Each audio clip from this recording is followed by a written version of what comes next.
প্রিয় শিক্ষার্থীবৃন্দ, আমাদের আজকের পাঠ্য সপ্তম শ্রেণীর শব্দ থেকে কবিতা প্রবন্ধটি। এই প্রবন্ধটির রচয়িতা হচ্ছে ডক্টর হুমায়ুন আজাদ। আমাদের বইয়ের মধ্যে ডক্টর হুমায়ুন আজাদ সম্পর্কে যেই ধরনের তথ্যগুলো আছে সেই তথ্যগুলো একটু খেয়াল করো। বাংলাদেশের বিশিষ্ট গদ্যশিল্পী, ভাষাবিজ্ঞানী ও ঔপন্যাসিক ও কবি হুমায়ুন আজাদ 1947 সালে মুন্সিগঞ্জে জন্মগ্রহণ করেন। তার উল্লেখযোগ্য গ্রন্থগুলোর মধ্যে শুরুতে আছে কাব্যগ্রন্থ অলৌকিক স্টিমার, জলচিতাবাঘ, সব কিছু নষ্টদের অধিকারে চলে যাবে, কাফনে মোড়া অশ্রুবিন্দু। উপন্যাস আছে 56,000 বর্গমাইল, গল্প আছে জাদুঘরের মৃত্যু, প্রবন্ধ আছে লাল নীল দীপাবলি, কত নদী সরোবর। সবশেষে উনি মৃত্যুবরণ করেন 2004 সালে। এবার আমরা মূল প্রবন্ধে যাব। তবে মূল প্রবন্ধে যাওয়ার আগে প্রবন্ধ সম্পর্কে কিছু কথা একটু শোনো। শব্দ থেকে কবিতা প্রবন্ধটি মূলত লেখা যে আমাদের শিক্ষার্থী যারা আছো, তোমরা যারা আছো, তারা যাতে সৃষ্টিশীল রচনা বা সৃষ্টিশীল কোনো কিছু রচনা করতে উদ্বুদ্ধ হও। আচ্ছা, সৃষ্টিশীল বলতে এখানে সাহিত্য বিষয়ক যেরকম আছে, গল্প, কবিতা, নাটক, উপন্যাস বা ক্রিয়েটিভ কোনো কিছু লেখার জন্য যাতে তোমরা উদ্বুদ্ধ হও, তার জন্যই এই প্রবন্ধটা মূলত লেখা বা এই প্রবন্ধের মূল উদ্দেশ্য। আচ্ছা দেখো, এই প্রবন্ধে মধ্যে কোন বিষয়গুলো আসলে আছে আমি সেগুলো একটু বলি। যে সাহিত্যের নানা শাখার মধ্যে একটি হচ্ছে কবিতা। আচ্ছা, কবিতার শিল্পরূপ ও তার বৈশিষ্ট্য অপরূপ ভাষায় বর্ণিত হয়েছে এই প্রবন্ধে। এখানে আমরা দেখব কাকে বলা যায় কবিতা। লেখকের মতে যা পড়লে মনের ভিতর স্বপ্ন জেগে ওঠে, ছবি ভেসে ওঠে, তাই কবিতা। শব্দের সঙ্গে শব্দ মিলিয়ে লেখা হয় কবিতা। কেবল কবিরাই কবিতা লিখতে পারেন, কেননা কবিরা স্বপ্ন দেখতে পারেন, তারা পারেন স্বপ্নের ছবি আঁকতে, নতুন ছবি, নতুন ভাব কেবল কবিদের চেতনায় খেলা করে বলে তারা লিখতে পারেন কবিতা। কবিতা লিখতে হলে শব্দের রূপ, রং, গন্ধ, বর্ণ, সুর ও ছন্দ জানতে হয়। কবিরা চেনেন এবং জানেন শব্দের এসব মায়াবী রূপ, তাই তারা লিখতে পারেন কবিতা। অনেক বিষয় নিয়েই কবিতা লেখা হয়, তবে কবিতা লেখার জন্য প্রথমেই প্রয়োজন স্বপ্ন। যিনি স্বপ্ন দেখতে জানেন না তিনি কবিতা লিখতে পারবেন না। কবিতা বা স্বপ্ন দেখার জন্য কৈশোরে পড়তে হবে কবিতার পর কবিতা, দু চোখ মেলে দেখে নিতে হবে যা কিছু দেখার এবং যা কিছু চোখে পড়ার। অর্থাৎ কবিতা লেখার জন্য চাই অভিজ্ঞতা, বিচিত্র রূপ, বিভিন্ন ধরনের বই পড়া। কবিতার রূপ ও তার রচনার কৌশল ও বর্তমান যে বিষয়গুলো, সেই বিষয়গুলোই হচ্ছে আমাদের এই রচনার মূল উপজীব্য, মানে মূল বিষয়বস্তু। আচ্ছা, এখন আমরা সরাসরি প্রবন্ধের মধ্যে যাব। দেখো, প্রবন্ধের লাইন বাই লাইন ব্যাখ্যা আমি একটু বলি। শুরুতেই আছে কবিতা কাকে বলে বলা মুশকিল, কিন্তু আমরা যারা পড়তে পারি তারা কম বেশি কবিতা চিনি।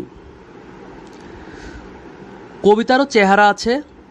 বইয়ে বা পত্রিকায় যে লেখাগুলো খুব সুন্দরভাবে ছাপানো হয়, যে লেখাগুলো বা পংক্তিগুলো খুব বেশি বড় হয় না, যেগুলোতে একটি পংক্তি আরেকটি পংক্তির সমান হয়, সেই লেখাগুলোই কবিতা। যে লেখাগুলো পড়লে মন নেচে ওঠে, গান গেয়ে ওঠে, চোখে বুকে রং বেরঙের স্বপ্ন এসে জমা হয়, তাই কবিতা। যা পড়লে 2-3 বার পড়লে আর ভোলা যায় না, মনের ভেতর যা নাচতে থাকে, তাই কবিতা। তাহলে এই প্যারা থেকে আমরা একটা বিষয় জানতে পারলাম, সেটা হচ্ছে কবিতার সংজ্ঞা। আসলে কবিতার সংজ্ঞাটা ছন্দবদ্ধ ভাষায় যা লেখা হয় তাই কবিতা। তবে এখানে যেই বিষয়টা বলছে যে যেই জিনিসগুলো নতুন, যেই জিনিসগুলো মনকে রাঙিয়ে তোলে, মনের ভিতরে আনন্দের উচ্চারণ ঘটায়, মনের মধ্যে কল্পনা শক্তি জাগ্রত করে, সেই বিষয়গুলোই হচ্ছে কবিতা। আচ্ছা, এরপরে দেখো কি লিখছে, কবিতা কারা লেখেন? কবিরা কবিতা লেখেন তারা একটি শব্দের পর আরেকটি শব্দ বসিয়ে একটি শব্দের সাথে আরেকটি শব্দ মিলিয়ে কবিতা লেখেন। আমরা যদি কিছু বানাতে চাই তাহলে কিছু না কিছু জিনিস লাগে। উপমা, যেমন এখানে একটা উদাহরণ দিয়েছে, উপমা একটি ঘুড়ি বানাতে চায়। ঘুড়ি বানানোর জন্য উপমার দরকার লাল নীল কাগজ, সুতো, বাঁশের টুকরো। মৌলি একটি পুতুল বানাতে চায়, তার দরকার হলদে টুকরো কাপড়, সুতো, 3টা লাল বোতাম, 2টো সবুজ কাঁটা, একটু তুলো। তেমনি কবিতা বানাতে হলেও জিনিস চাই। কবিতার জন্য দরকার শব্দ, রং বেরঙের শব্দ। আচ্ছা, এই বিষয় এই অংশ থেকে আমরা যে বিষয়টা জানতে পারলাম সেটা হচ্ছে কবিরা কবিতা লেখেন। আর কবিরা যখন কবিতা লেখেন, কবিদের নির্দিষ্ট কিছু উপাদান লাগে, কবিতার বিষয়বস্তু লাগে, আর সেগুলোকে সুন্দরভাবে উপস্থাপন করার জন্য চাই শব্দ। একটা শব্দের পর আরেকটা শব্দ খুব সুন্দরভাবে সাজিয়ে কবিরা কবিতা লিখতে পারেন। ঠিক একইভাবে কোনো জিনিস যখন আমরা তৈরি করব, সেই জিনিসগুলোর জন্য আমাদেরকে নানা ধরনের উপকরণ বা নানা ধরনের উপাদানের প্রয়োজন হয়। তাহলে মোট কথা এখানে যেই বিষয়টা আসলো যে কবিতার জন্য দরকার শব্দ, রং বেরঙের শব্দ। আচ্ছা, রং বেরঙের শব্দ বলতে বিভিন্ন ধরনের শব্দ। আর একজন কবি যখন কবিতা লিখবেন তার সমগ্র অনুভূতি সেই শব্দে প্রকাশ করতে পারবেন। তারপর একটা উদাহরণ আছে, পাখি একটা শব্দ, নদী একটা শব্দ, ফুল একটা শব্দ, মা একটা শব্দ। এমন হাজারো শব্দ দরকার হয় কবিতা লেখার জন্য। কবি হতে পারে কে? সেই হতে পারে কবি যে লিখতে পারে কবিতা, যার ভালোবাসা আছে শব্দের জন্য, যে শব্দকে ভালোবাসে খুব, আর শব্দকে আদর করে যে খুব সুখ পায়, সেই হতে পারে কবি। আচ্ছা, তাহলে মোট কথা এখানে যেই বিষয়টা বারবার জোর দিচ্ছেন সেটা হচ্ছে কবিতা লেখার জন্য শব্দ জানতে হবে, যেই শব্দ দিয়ে নিজের মনের সমগ্র অনুভূতি প্রকাশ করা যায়। এর পরের লাইনটা আছে, কবিরা গোলাপের মতো সুন্দর সুন্দর কথা বলেন, চাঁদের মতো স্বপ্ন দেখেন। তুমিও গোলাপের মতো সুন্দর কথা বলতে চাও, চাঁদের মতো স্বপ্ন দেখতে চাও? তোমারও যদি শব্দের জন্য আদর ভালোবাসা না থাকে তাহলে পারবে না তুমি গোলাপের মতো লাল গন্ধ ভরা কথা বলতে, চাঁদের মতো জ্যোৎস্না ভরা স্বপ্ন দেখতে। সেই একই বিষয় যে কবিতা লিখতে হলে শব্দ জানতে হবে, রং বেরঙের শব্দ, বিভিন্ন ধরনের শব্দ, যে শব্দ দ্বারা তুমি তোমার মনের সব অনুভূতিকে পাঠকের সামনে উপস্থাপন করতে পারবে। তারপরে আছে, তুমি কি লিখতে চাও ফুলের মতো কবিতা, বানাতে চাও নূপুরের শব্দের মতো ছড়া? যদি চাও তবে তোমাকে সারাদিন ভাবতে হবে শব্দের কথা, খেলতে হবে শব্দের খেলা। নানা রকমের শব্দ আছে আমাদের ভাষায়, তোমাকে জানতে হবে সেই সকল শব্দকে। কিছু কিছু শব্দ আছে যেগুলোর গায়ে হলুদ, সবুজ, লাল, নীল, বাদামি, খয়েরি রং আছে, তোমাকে চিনতে হবে শব্দের রঙকে। আচ্ছা, এখানে শব্দের তো আর আলাদা কোনো রং বলতে কি আমরা বাস্তবিক যে রং সেই রং আর শব্দের রং কিন্তু এক না। এখানে শব্দের রং বলতে বিভিন্ন ধরনের শব্দ এবং যেই শব্দ দ্বারা আমরা বিভিন্ন রকমের অনুভূতি প্রকাশ করতে পারবো সেই বিষয়টাকে বোঝাচ্ছে। আচ্ছা, তারপর আছে অনেক শব্দ আছে যেগুলোর শরীর থেকে সুর বেরোয়। কোনো কোনো শব্দের বাঁশির সুর শোনা যায়, কোনো কোনো শব্দে শোনা যায় হাসির সুর, কোনো কোনো শব্দে বাজে শুকনো পাতার খসখসে আওয়াজ, আবার কোনোটিতে বেহালার সুর। কোনো কোনো শব্দ তোমার পায়ের নূপুরের মতো বাজে, তোমাকে শুনতে হবে শব্দের সুর ও স্বর, অর্থাৎ কোন শব্দ কোথায় ব্যবহার করতে হবে এই ব্যবহারের কৌশলটা তোমাকে জানতে হবে। তারপরে আছে অনেক শব্দ আছে বাংলা ভাষায় যেগুলোর শরীর থেকে সুগন্ধ বেরোয়। কোনটির শরীর থেকে ভেসে আসছে লাল গোলাপের গন্ধ, কোনোটি গা থেকে ভেসে আসছে কাঁঠাল চাপার গ্রান, কোনোটি থেকে আবার বাতাবি লেবুর সুবাস। তুমি যদি দেখতে পাও শব্দের শরীরের রং, শুনতে পাও শব্দের সুর, টের পাও শব্দের সুগন্ধ, তাহলেই পারবে তুমি কবি হতে। কবিরা শব্দ দিয়ে নানা রকমের কবিতা লেখেন। কখনো তারা খুব হাসির কথা বলেন, কখনো বা কান্নার কথা। অর্থাৎ কবিতাতে কিন্তু সব কিছু করা সম্ভব। একজন কবি চাইলে তার কবিতা দ্বারা পৃথিবীর সব ধরনের অনুভূতি, সব ধরনের বিষয় খুব সার্থকভাবে, খুব সুন্দরভাবেই প্রকাশ করতে পারেন। কখনো তারা বলেন স্বপ্নের কথা, কখনো বা তারা চারপাশের যা দেখেন তাই বলেন, কিন্তু সব সময় তারা কথা বলেন শব্দে। তাহলে কবিরা কথা বলেন শব্দে। কবিতার মানে কবিদের ভাষাই হচ্ছে কবিতা, আর সেই কবিতাকে তারা শব্দ দিয়ে সাজিয়ে লেখেন। শব্দ বসিয়ে বসিয়ে তারা বানান কবিতা। কবিতা লিখতে হলে প্রথমেই জানতে হবে নানা রকমের শব্দ। তাহলে শুরুতেই আমি যেই কথাটা বলেছিলাম যে একটা কবিতা যদি তুমি লিখতে চাও তাহলে তোমাকে নানা ধরনের শব্দ জানতে হবে। তারপর আসে শব্দ দিয়ে যা বলতে চাই তার কথা, কিন্তু কিভাবে বলা যায় সেই কথা। কবিতায় আমরা অনেক কিছুই বলতে পারি। কখনো বলতে পারি ঘর ফাটানো হাসির কথা, বলতে পারি টকবগে রাগের কথা, বলতে পারি খুব চমৎকার ভালো কথা। আচ্ছা, যেমন ধরো আমরা দু একটা কবিতা এরকম দেখতে পারি। কাজী নজরুল ইসলাম বিদ্রোহী কবিতা লিখছেন। বিদ্রোহী কবিতায় উনি ওনার যে অনুভূতি, যে প্রতিবাদ, সেই প্রতিবাদগুলো উনি দেখাতে পারছেন। তারপরে তোমাদের বইয়ে কুলি মজুর কবিতা আছে। কুলি মজুর কবিতাও দেখবা যে কবি দরিদ্র, অসহায়, শোষিত মানুষের হাহাকারের কথা বা তাদের শোষিত হবার চিত্র, এবং সবশেষে এক ধরনের বিদ্রোহ, বিপ্লব তুলে ধরছেন। আবার অনেক কবিতা আছে যে কবিতায় আনন্দও প্রকাশ পায় বা দুঃখও প্রকাশ পায়। তো নানা ধরনের অনুভূতি কবিতাতে প্রকাশ পেতে পারে। আচ্ছা, বলতে পারি টকবগে রাগের কথা, বলতে পারি চমৎকার ভালো কথা, কখনো বাজাতে পারি নাচের শব্দ, আবার কখনো আঁকতে পারি রঙিন ছবি। কিন্তু সব সময় মনে রাখতে হবে ওই কথা নতুন হতে হবে।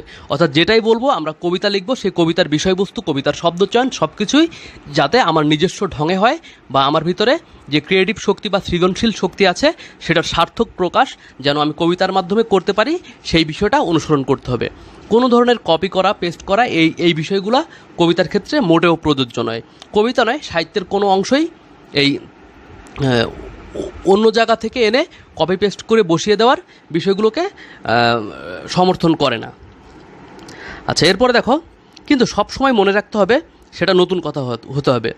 যা একবার কেউ বলে গেছে, যে ছবি একবার কেউ এঁকে গেছে তা বলা যায় না, যে কথা সে ছবি আঁকা যায় না। আর কথা হবে আর কথা বলতে হবে, নাচতে হবে, ছবি আঁকতে হবে ছন্দে। আচ্ছা, তারপরে যেটা বললো যে কবিতা লিখতে হলে তোমাকে ছন্দ জানতে হবে, যে তুমি কোন ছন্দে বিষয়গুলো লিখবে। আচ্ছা, তাই কবিতা লিখতে হলে শব্দ জানতে হবে ছন্দ, থাকতে হবে স্বপ্ন। স্বপ্ন বলতে কোনো কিছু কল্পনা করার শক্তি তোমার থাকতে হবে। অর্থাৎ তুমি গ্রামীণ প্রকৃতি নিয়ে কবিতা লিখবে, তোমার সামনে গ্রামীণ প্রকৃতি নেই, সেই গ্রামীণ প্রকৃতি যদি তুমি তোমার কল্পনা করতে না পারো, তোমার ভাব কল্পনায় যদি বিষয়গুলো না আসে, তখন কিন্তু সেটা সার্থকভাবে তুমি প্রকাশ করতে পারবে না। আচ্ছা, তারপর আছে যার চোখে স্বপ্ন নেই সে কবি হতে পারে না। স্বপ্ন থাকলে মনে আসে নতুন ভাবনা, নেচে নেচে আসে ছন্দ আর শব্দ।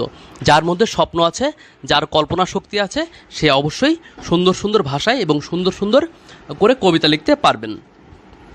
আচ্ছা, এরপরে আছে যে কোনো একটি বিষয় নিয়েই তুমি কবিতা লিখতে পারো। বাড়ির পাশের একটা গলি, দূরের ধান ক্ষেত, পোষা বিড়াল বা পুতুল, যে কোনো বিষয় নিয়েই কবিতা লেখা যায় যদি মনে স্বপ্ন থাকে। অর্থাৎ তোমার মধ্যে যদি তুমি কোনো স্বপ্ন থাকে বা কল্পনা করার বিষয়গুলো যদি থাকে, তাহলে তুমি অবশ্যই যে কোনো বিষয় নিয়ে কবিতা লিখতে পারবে। রাস্তার দোকানিকে নিয়েও কবিতা লেখা যায় যদি স্বপ্ন থাকে। আর যা নেই তা নিয়ে কবিতা লেখা যায় যদি স্বপ্ন থাকে। আচ্ছা, এবার একটা কবিতা লেখা যাক। কবিতাটির নাম দিচ্ছি দোকানি। রাস্তার মোড়ের দোকানদারকে তুমি আমি চিনি, সে বিক্রি করে সাদা দুধ, খয়েরি চকলেট, লাল পুতুল, সবুজ পান। এসব জিনিস আমরা কিনে খাই, দোকানিকে চকচকে টাকা দিই। তার জিনিসপত্র বিক্রি দেখে মাথায় আমার একটা ভাব এলো। আচ্ছা, ভাবটা হলো আমি একটা দোকান খুলেছি দুদিন ধরে, কিন্তু সে দোকানে দুধ, চকলেট, পান বিক্রি হয় না। বিক্রি হয় এমন সব জিনিস যা কেউ বেচে না, যা কেউ কেনে না। শুধু স্বপ্নেই এই জিনিসগুলো বেচাকেনা করা চলে। ভাবটা মাথায় এলো, সঙ্গে শব্দও এলো, আর ছন্দও এলো, তাই লিখেও ফেললাম। অর্থাৎ এখানে প্রাবন্ধিক যে বিষয়টা বলতে চাচ্ছেন যে তুমি চাইলে তোমার ভিতরে কল্পনা শক্তি, ভাবশক্তি বা ছন্দ চেতনা বা শব্দ চয়নের গুণগুলো যদি থাকে, তুমি যে কোনো বিষয় নিয়েই কবিতা লিখতে পারো। আচ্ছা, এখানে প্রাবন্ধিক একটা কবিতা লিখছেন, কবিতাটা দেখো। 2 দিন ধরে বিক্রি করছি চকচকে খুব চাঁদের আলো, টুকটুকে লাল পাখির গান।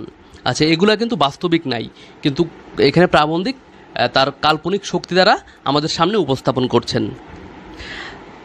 আচ্ছা, তারপরে আছে কথাটাই চমক দেয় সবার আগে, চকচকে চাঁদের আলো, টুকটুকে লাল পাখির গান, বিক্রির ব্যাপারে বেশ নতুন, সারা পৃথিবীতে খুঁজে এমন দোকান পাওয়া যাবে না, ছন্দটাও বেশ দুলে দুলে আসছে। এই 3 পংক্তি পড়ার সাথে সাথে শব্দ, ছন্দ, কথা মিলে একরকম স্বপ্ন তৈরি হয় চোখে আর মনে। এরপর আরও এগিয়ে গিয়ে লিখলাম, যেমন ধরো এখানে আছে, বিক্রি করছি চাপার গন্ধ, স্বপ্নে দেখা নাচের ছন্দ, গোলাপ ফুলের মুখের রূপ। এই যে বাস্তবিকভাবে কিন্তু এই বিষয়গুলো আসলেই নেই, কিন্তু যার ভিতরে কাল্পনিক শক্তি আছে, যার ভিতরে অনুভূতির শক্তি আছে, যে শব্দ চয়ন করতে পারে, যে চারপাশের বিষয়গুলো অনুভব করতে পারে, সে অবশ্যই শব্দ, ছন্দ এবং সুরে এই বিষয়গুলো কবিতায় বেঁধে আমাদের সামনে উপস্থাপন করতে পারবে। আচ্ছা, তারপরে দেখো আছে এখানে ছন্দ মিল আরও মধুর। আচ্ছা, বিক্রির জিনিসগুলো আগের মতোই চমকপ্রদ মানে হচ্ছে একবারে নতুনত্ব, যেটা চমক সৃষ্টি করতে পারে। তবে এখানে স্বপ্ন আরও বেড়েছে, ছবিও আরও রঙিন, চাপার গন্ধ পাওয়া গেল এবং বেজে উঠল স্বপ্নে দেখা নাচের ছন্দের নূপুর। এ নাচ স্বপ্ন ছাড়া আর কোথাও দেখা যায় না, এমন নাচ নাচতে পারে না কেউই। গোলাপ ফুলের মুখে রূপ বলার সাথে সাথে গোলাপ ফুল একটি মিষ্টি মেয়ের মতো ফুটে উঠল, মেয়েটি মুখ হয়ে উঠল গোলাপ, আর গোলাপ হয়ে উঠল মেয়েটির মুখ, স্বপ্ন জড়ো হলো চোখ। এগুলো সবই ভাবকল্পনা। আচ্ছা, এখন দেখো আছে কবিতাটিকে আমি আর লিখতে চাই না, ইচ্ছে হলে তোমরা লিখতে পারো। অর্থাৎ এখানে প্রাবন্ধিক একটা জিনিস বলে দিল, তোমাদেরকে পথ দেখালো যে প্রাবন্ধিক চেষ্টা করেছেন তার নিজের মতো করে নিজের স্বপ্ন বা নিজের শব্দচয়ন, নিজের সুর, ছন্দ এই আকারে একটা কবিতা লিখতে। একটা কবিতার কিছুটা উনি লিখেছেন, চাইলে তোমরা বাকিটা লিখতে পারো বা তোমরা নিজেদের মতো করেও কবিতা লিখতে পারো। আচ্ছা, তারপরে আছে ইচ্ছে হলেই তোমরা লিখতে পারো। আচ্ছা, কবিতা লিখতে হলেই নতুন কথা ভাবতে হবে, অর্থাৎ নতুন বিষয় জানতে হবে তোমাকে, আর সে কথাকে পড়িয়ে দিতে হবে শব্দ ও ছন্দের রঙিন সাজ পোশাক। আচ্ছা, তোমরা এখন এই ছোট থাকার সময়টাই বেশ সুন্দর। অর্থাৎ মানুষ যা কিছু শিখতে পারে সেটা ছোটোবেলায় খুব ভালোভাবে, সার্থকভাবে শিখতে পারে। আচ্ছা, বারবার আমার ছোট সময়ের কথা মনে পড়ে।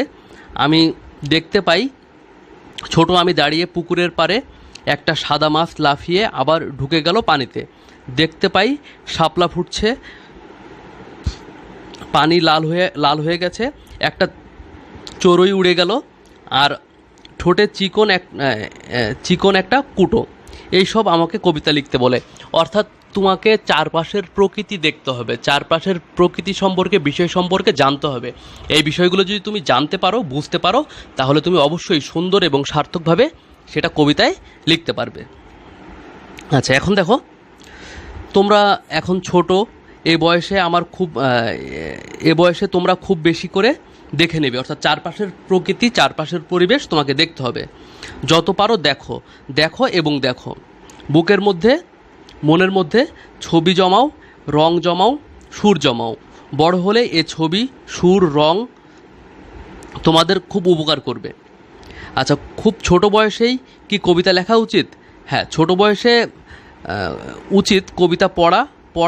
অর্থাৎ ছোটো বয়সে যারা আছো তোমরা, তারা এখন প্রচুর পরিমাণে তোমাদেরকে কবিতার বই বা সাহিত্যের বই, গল্পের বই এগুলো পড়তে হবে। যত পড়বে ততই শব্দ শিখবে, ততই কল্পনাপ্রবণ হবে, ততই অনুভূতি শক্তিও বাড়বে এবং ওই বিষয়গুলোকে তুমি তোমার মতো করে সুন্দরভাবে, সার্থকভাবে বা সৃজনশীলভাবে উপস্থাপন করার সুযোগ পাবে। আচ্ছা, এখন দেখো আছে ছবি দেখা, দেখা এবং দেখা। ছোট বয়সে বুকে জমানো উচিত শব্দ আর ছন্দ, অর্থাৎ এই বয়সেই তোমাকে জানতে হবে, প্রচুর পরিমাণে জানতে হবে। তারপর একদিন যখন বড় হবে, শব্দ, ছন্দ, ছবি, সুর, রং সব দল বেঁধে তোমার কাছে বলবে, আমাদের তুমি কবিতায় রূপ দাও। তুমি হয়তো একা একা ঘরে বসে ছন্দ, শব্দ, ছবি, সুর, রং মিলিয়ে বানাবে নতুন জিনিস, যার নাম হবে কবিতা। আচ্ছা, তাহলে এই গেল হচ্ছে আমার শব্দ থেকে কবিতা প্রবন্ধটি। তাহলে এই প্রবন্ধ থেকে আমরা যে বিষয়গুলো জানলাম সেটা হচ্ছে কবিতা লেখার কিছু কৌশল, যে আমরা মানে তোমরা যারা এই ছোট বয়সে আছো, এখন তোমাকে যেটা করতে হবে সেটা হচ্ছে প্রচুর পরিমাণে কবিতার বই পড়তে হবে, সাহিত্যের বই পড়তে হবে, গল্পের বই পড়তে হবে, চারপাশের প্রকৃতি তোমাকে দেখতে হবে, সেই বিষয়গুলো অনুভব করতে হবে, এই বিষয়গুলো সম্পর্কে জানতে হবে, ছন্দ জানতে হবে বা বিভিন্ন ধরনের সুর শিখতে হবে। এই বিষয়গুলো হচ্ছে তোমাদের এই যে বয়সটা, এই বয়সটা হচ্ছে শেখার বয়স। এই বয়সে যত বেশি শিখে নিতে পারবে, ভবিষ্যতে যখন বড় হবে, বড় হলে এই বিষয়গুলোকেই নিজের ভাব কল্পনা বা নিজের আদর্শ দ্বারা, শব্দ দ্বারা আবদ্ধ করতে পারবে এবং সেটা পাঠকের সামনে খুব সুন্দরভাবে তুলেও ধরতে পারবে। এই গেল হচ্ছে আমার শব্দ থেকে কবিতা প্রবন্ধ। আশা করি সবাই বুঝতে পেরেছ। ভালো থেকো সবাই। প্রিয় শিক্ষার্থীবৃন্দ, আমাদের আজকের পাঠ্য সপ্তম শ্রেণীর শব্দ থেকে কবিতা প্রবন্ধটি।